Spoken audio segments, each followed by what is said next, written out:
Pending వేతనాలు మర్చిపోండి, mini అంగన్వాడీలకు మొండి చేయి పట్టించుకొని మంత్రి సీతక్క అధికారులు. ప్రభుత్వ వైఖరిపై అసంతృప్తిలో టీచర్లు, ఉద్యమమే శరణ్యం అంటున్న యూనియన్. ఏ ముచ్చటగా ముచ్చట చెప్తావు ఇక్కడ. సీతక్క టిఆర్ఎస్ హయాంలోనే ఆమెకు చాలా పెద్ద ఎత్తున పేరు వచ్చింది. కరోనా టైంలో ఆమె హెల్ప్ చేసిన విధానం, మాజీ నక్సలైట్ కాబట్టి ఆ కోణం. మంత్రి అయిన తర్వాత సీతక్క మరి ఎందుకు చాలా వ్యతిరేకత మూటగట్టుకుంటుంది ములుగులో కూడా.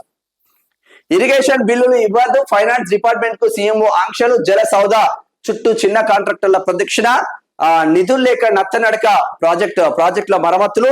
సీజన్ చివరిలోనూ మొదలు కాని చాలా పనులు, అత్యవసర పనులపైన దృష్టి సారించని ప్రభుత్వం. సర్కారు వైఖరితో అధికారులకు తలనొప్పులు రాబోతుంది ఇరిగేషన్ డిపార్ట్మెంట్ కు. ఇక ఇది గమ్మత్తున్నది. ఇవి కేసీఆర్ కట్టినవే. కమాండ్ కంట్రోల్ సచివాలయాన్ని సందర్శించిన మున్సిపల్ కంటెస్టెంట్లు. అద్భుతం అంటూ కితాబులు, సెల్ ఫోన్లలో బంధించి మురిసిన అందగత్తెలు. రేపు ఎల్లుండి టీ హబ్ ప్రదర్శన. 22న miss world talent finale. KCR హయాంలో కట్టించిన సెక్రటరీ ఇప్పుడు కమాండ్ కంట్రోల్ కి పోతుంది. కమాండ్ కంట్రోల్ కేసీఆర్ హయాంలోనే కట్టే.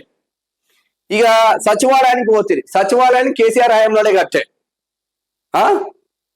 ఇక మళ్ళీ ఎడికి పోతారు, టీ హబ్ కు పోతారంట. టీ హబ్ కూడా కేసీఆర్ కట్టించింది. వీళ్ళందరు తిట్టిళ్ళు నార్మల్ గా. కేసీఆర్ ఇది చేసిన తిట్టిన వాళ్ళే వీళ్ళంతా కాంగ్రెస్ వాళ్ళు. మళ్ళీ ఇప్పుడు ఇదే అద్భుతం అంటూ కితాబులు ఇస్తా ఉన్నారు. ఒక అట్లా ఉంటది కథ.